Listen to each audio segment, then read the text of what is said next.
25장. 땅도 하나님 앞에서 안식하게 하여라. 하나님께서 시내산에서 모세에게 말씀하셨다. 너는 이스라엘 백성에게 전하여라. 그들에게 이렇게 일러주어라.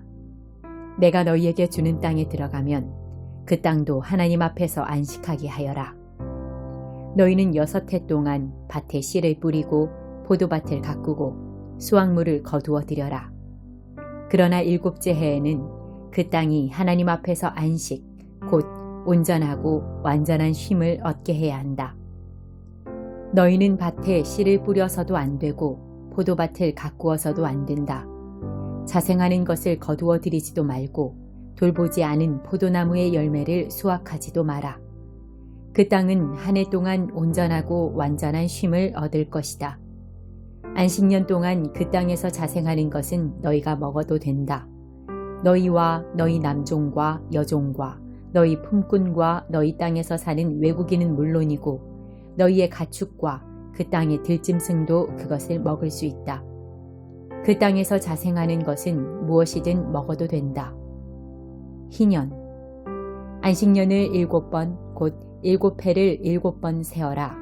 안식년이 7번이면 49해가 된다. 7째 달 10일 곧 속죄일에 순양의 뿔로 만든 나팔을 크게 울려라. 나팔 소리가 온 땅에 울려 퍼지게 하여라. 너희는 50년이 되는 해를 거룩한 해로 정하고 온 땅에 사는 모든 사람에게 자유를 선포하여라. 이 해는 너희를 위한 희년이니 각 사람은 자기 집안의 소유지로 돌아가서 자기 가족을 만날 것이다. 50년째 해는 너희의 희년이다. 씨를 뿌리지도 말고 밭에서 자생하는 것을 거두지도 말고 돌보지 않은 포도나무의 열매를 수확하지도 마라. 그 해는 희년이고 너희에게 거룩한 해이기 때문이다. 너희는 밭에서 자생하는 것은 무엇이든 먹어도 된다. 이 희년에는 모든 사람이 자기 집안의 소유지로 돌아가야 한다. 이웃에게 소유물을 팔거나 이웃에게서 소유물을 살 때는 이웃을 속이지 마라. 살 때는 희년에서 몇 해가 지났는지를 계산해서 가격을 정하고 팔 때는 다음 희년까지 몇 해가 남았는지를 계산해서 가격을 정해야 한다. 희년까지 횟수가 많이 남았으면 큰 돈이 되니 값을 올릴 수 있다. 하지만 횟수가 적게 남았으면 돈이 덜 되니 값을 내려라. 실제로 너희가 사고 파는 것은 곡물을 수확할 수 있는 횟수인 것이다. 너희는 서로 속이지 말고 너희 하나님을 두려워하여라. 나는 하나님, 너희 하나님이다. 나의 규례를 지키고 나의 법도를 따라 살아라. 그러면 너희가 그 땅에서 안전하게 살 것이다. 그 땅은 열매를 낼 것이고 너희는 온갖 먹을거리를 얻고 아무 걱정 없이 안전하게 살게 될 것이다. 너희가 묻기를 7째 해에 심지도 않고 거두지도 않으면 무엇을 먹고 살라는 말입니까? 하겠지만 내가 보증하겠다. 내가 6째 해에 너희에게 복을 주어 새 해 동안 먹기에 충분한 소출이 그 땅에서 나게 할 것이다. 8째 해에 씨를 뿌리고 나서 9째 해가 되어 해곡식을 거둘 때까지 너희는 묵은 곡식을 먹게 될 것이다. 땅을 영구히 팔지는 못한다. 땅은 나의 것이다. 너희는 다만 외국인이요 나의 소작인일 뿐이다. 너희는 너희가 소유한 땅을 누군가가 되살 수 있는 권리를 보장해야 한다. 내 형제 가운데 하나가 가난하게 되어 자기 땅의 일부를 팔아야 할 경우 그 친척 가운데 가장 가까운 사람이 나서서 자기 형제가 판 땅을 되사야 한다. 땅을 되사줄 친척이 없는 사람이라도 나중에 성공해서 그 땅을 되살 만큼 충분한 돈을 벌었으면 그 사람은 자신이 땅을 판 뒤로 사용된 땅의 가치를 계산해서 남은 값을 땅을 산 사람에게 지불하면 된다. 그렇게 해서 그는 자기 소유의 땅으로 돌아갈 수 있다. 그러나 되살 만큼 돈을 벌지 못했으면 그가 판 땅은 희년이 될 때까지 그 땅을 산 사람의 소유로 남는다. 희년이 되면 땅은 원래의 주인에게로 돌아갈 것이다. 그때 그는 자기 땅으로 돌아가 그 땅에서 살아갈 수 있다. 성곽 안에 있는 집을 판 경우 판지 한 해가 다 차기까지는 되살 권리가 있다. 한 해 동안은 언제든 되살 수 있다. 하지만 한 해가 다 지나도록 되사지 못하면 그 집은 영원히 구입한 사람과 그 자손의 소유가 된다. 그 집은 희년이 되어도 원래 주인에게 돌아가지 않는다. 그러나 성곽이 없는 마을에 있는 집은 밭과 마찬가지로 처리할 것이다. 그 집은 언제든 되살 수 있고 희년에는 원래 주인에게 돌아가야 한다. 레위인 성읍의 경우에는 성읍 안에 있는 그들 소유의 집은 언제든 되살 수 있다. 레위인의 집은 그들 소유의 성읍에서 판 것이면 언제든 되살 수 있고 희년이 되면 원래의 주인에게 돌아간다. 레위인의 성읍에 있는 집은 이스라엘 백성 가운데 있는 그들의 재산이기 때문이다. 레위인의 성읍에 있는 집은 이스라엘 백성 가운데 있는 그들의 재산이기 때문이다. 레위인의 성읍에 속한 목초지는 그들의 영원한 소유지이므로 팔 수 없다. 너희 형제 가운데 누가 가난하게 되어 자기 힘으로 살아가지 못하는 사람이 있으면 외국인이나 손님을 돕듯이 그를 도와주어라. 그래서 그가 너희 동네에서 계속 살 수 있게 해주어라. 그에게 이자를 받아 돈을 벌려고 하지 마라. 너희 하나님을 경외하는 마음으로 너희 형제가 너희와 한 동네에서 함께 살 수 있게 해주어라. 그의 곤경을 이용하여 과도한 이자를 얻으려고 돈을 빌려주거나 이득을 보려고 양식을 구워 주어서는 안 된다. 나는 가나안 땅을 너희에게 주어 너희 하나님이 되려고 너희를 이집트에서 이끌어낸 너희 하나님이다. 너희 형제 가운데 누가 가난하게 되어 자신의 몸을 너희에게 팔아야 할 경우 그를 종부리듯 하지 말고 품꾼이나 너희 가운데 머무는 손님처럼 대하여라. 희년이 될 때까지 그가 너희를 위해 일할 것이다. 희년이 되면 그는 자녀들과 함께 마음 놓고 자기 친척과 조상의 땅으로 돌아갈 수 있다. 이스라엘 백성은 내가 이집트에서 이끌어낸 나의 종이니 절대 종으로 팔 수 없다. 너희는 그를 가혹하게 부리지 마라. 너희는 하나님을 두려워하여라. 너희가 소유할 수 있는 남종과 여종은 주변 나라에서 온 사람들이어야 한다. 주변 나라로부터 종을 사들이는 것은 괜찮다. 일시적으로 너희와 함께 사는 외국인 노동자의 자녀들은 사들여도 된다. 너희 땅에서 태어나 너희 가운데 사는 그들의 친척에게서 사들일 수도 있다. 너희는 그들을 너희 소유로 삼아 너희 자녀에게 재산으로 물려줄 수 있고 그들이 사는 동안 종으로 부릴 수도 있다. 그러나 너희 형제 이스라엘 자손을 가혹하게 부려서는 안 된다. 너희와 함께 사는 외국인이나 거류민 가운데 부유해진 사람이 있어서 너희 형제 가운데 가난해진 한 사람이 너희와 함께 사는 외국인이나 그의 친척에게 자신의 몸을 판 경우 그는 자기 몸을 판 뒤에라도 되살 권리가 있다. 그의 친족 가운데 하나가 그를 되살 수 있다. 그의 삼촌이나 사촌이나 그의 친척 가운데서 가까운 사람이 그를 되살 수 있다. 또는 그가 돈을 모아서 스스로 값을 치를 수도 있다. 그럴 경우 그와 그의 주인은 그가 몸을 판 해부터 희년이 되는 해까지의 횟수를 계산하고 그 횟수 동안 치러야 할 품꾼의 싹세 따라 되사는 값을 정해야 한다. 희년까지 횟수가 많이 남았으면 그는 자신을 판 가격의 상당액을 갚아야 한다. 그러나 희년까지 몇 해 남지 않았으면 그 남은 횟수에 따라 되사는 값을 계산해야 한다. 주인은 그를 해마다 고용한 사람처럼 대해야 한다. 주인이라도 그를 가혹하게 부리는 일이 없어야 한다. 그가 이 방법들 가운데 어느 곳으로도 풀려나지 못한다 해도 희년이 되면 자유의 몸이 된다. 그는 물론이고 그의 자녀까지도 자유의 몸이 된다. 이는 이스라엘 백성이 나의 종, 곧 내가 이집트에서 이끌어낸 나의 종이기 때문이다. 나는 하나님, 너희 하나님이다. 32편 다윗의 시. 스스로 행운아로 여겨라. 그대 얼마나 복된 사람인지. 잘못을 말끔히 씻고 새 출발하는 그대 스스로 행운아로 여겨라. 하나님께서 흠잡으실 구석 전혀 없고 하나님께 아무것도 숨길 것 없는 그대. 내 속에 꼭꼭 담아두려고 했더니 그 뼈는 가루로 변하고 내 말은 종일토록 신음이 되었습니다. 나를 짓누르는 중압감 그치지 않으니 내 생명의 진액이 다 말라버렸습니다.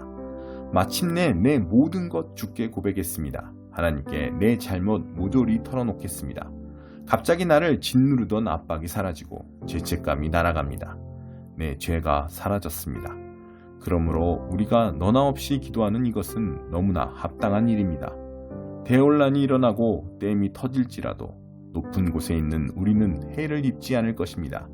하나님은 내가 은신하는 섬, 위험이 해안에 이르지 못하게 하시고 호산나의 화환을 내 목에 걸어주십니다. 너희에게 유익한 조언을 몇 마디 하겠다. 너희 얼굴을 똑바로 쳐다보고 있는 그대로 말하겠다. 말이나 노새처럼 고집을 부리지 마라. 그것들은 재갈과 고삐를 채워야만 제 길로 간다. 하나님을 무시하는 자는 언제나 공경에 처하지만 하나님을 인정하는 사람은 인생의 구비구비마다 주님의 사랑을 깨닫는다. 하나님을 찬양하여라. 다 함께 노래하여라. 마음이 정직한 너희여 목청껏 환호하여라. 8장. 지혜롭게 되어 인생의 의미를 해석할 줄 아는 것만큼 좋은 일은 없다. 지혜는 사람의 눈을 빛나게 해주고 말과 행실을 부드럽게 해준다. 엄숙히 복종을 맹세했으니 너는 왕의 명령대로 행하여라. 내가 받은 명령에 대해 미리 염려하여 넘겨짚지 말고 맡겨진 임무가 싫어하는 것이라는 이유로 발을 빼지 마라. 너는 내가 아니라 왕의 뜻을 섬기고 있다. 왕이 결정권을 갖고 있다. 누구도 감히 왕에게 뭐 하시는 겁니까? 하고 말할 수 없다. 명령을 수행해서 손해볼 일이 없고 지혜로운 사람은 신속하고 정확하게 명령을 수행한다. 모든 일에는 알맞은 때와 알맞은 방법이 있는데 불행히도 우리는 대부분 그것을 놓치고 있다. 무슨 일이 생길지, 언제 그런 일이 일어날지 아무도 모른다. 누가 우리에게 그것을 말해주겠는가? 누구도 바람을 제어하거나 상자에 가둘 수 없다. 누구도 죽을 날을 정할 수 없다. 누구도 당장의 전투를 중단시킬 수 없다. 누구도 악을 통해 구원받을 수 없다. 이것은 내가 이 세상에서 벌어지는 모든 일을 이해하려고 노력하던 중에 목격한 것이다. 이것이 바로 서로에게 상처를 입히는 힘을 갖고 있는 세상이 돌아가는 방식이다. 나는 악인들이 예를 갖추어 거룩한 땅에 묻히는 것을 보았다. 사람들은 장례식을 마치고 성내로 들어와서 온갖 미사여구를 동원해 그들을 칭송했다. 악인들이 악행을 저지른 바로 그 현장에서 이것 또한 연기다. 참으로 그렇다. 악행을 벌하는 판결이 나오기까지 참으로 오랜 시간이 걸리기 때문에 일반 대중은 살인죄를 짓고도 벌을 면할 수 있다고 생각한다. 사람이 100번이나 죄를 짓고 그때마다 처벌을 피해 빠져나간다 해서 그의 삶이 훌륭하다고 말할 수 없다. 훌륭한 삶은 하나님을 경외하여 그분 앞에서 경건하게 사는 사람의 몫이다. 악인은 훌륭한 삶을 경험하지 못한다고 나는 굳게 믿는다. 그가 아무리 많은 날을 살아도 그 삶은 그림자처럼 매겁고 칙칙할 뿐이다. 그는 하나님을 경외하지 않기 때문이다. 늘 벌어지지만 이치에 맞지 않는 일이 있다. 착한 사람이 벌을 받고 나쁜 사람이 상을 받는 것이다. 분명히 말하지만 이것은 이치에 맞지 않는 일이다. 한낱 연기에 불과하다. 그래서 나는 적극적으로 나서서 최대한 즐거운 시간을 갖는 것에 대찬성이다. 사람들이 이 세상에서 기대할 수 있는 유일한 선은 잘 먹고 잘 마시고 즐거운 시간을 갖는 것이다. 이것이 하나님이 지상에서 허락하신 짧은 세월 동안 우리가 벌이는 생존 투쟁에 대한 보상이다. 이 세상에서 벌어지는 모든 일을 살펴 지혜를 얻기로 마음먹었을 때 내가 깨달은 것이 또 있다. 눈 한 번 깜빡이지 않고 밤낮으로 눈을 부릅뜨고 지켜보아도 하나님이 이 세상에서 행하시는 일의 의미를 알아낼 수 없다는 사실이다. 아무리 열심히 찾아도 이해할 수 없을 것이다.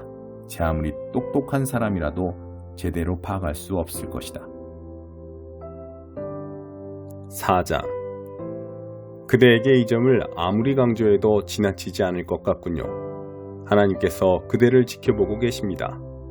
그리스도야말로 모든 산자와 죽은 자에게 최종 판결을 내리시는 재판장이십니다.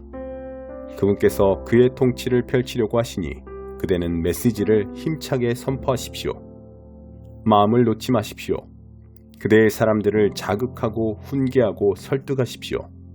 절대로 멈추지 마십시오. 그 일을 단순하게 지속하십시오. 그대는 사람들이 건전한 가르침을 싫어하고 영적 불량식품, 자신들의 기호에 맞는 변덕스러운 의견으로 배를 채우려고 할 때가 온다는 것을 알게 될 것입니다. 저들은 진리를 등지고 헛된 망상을 쫓을 것입니다.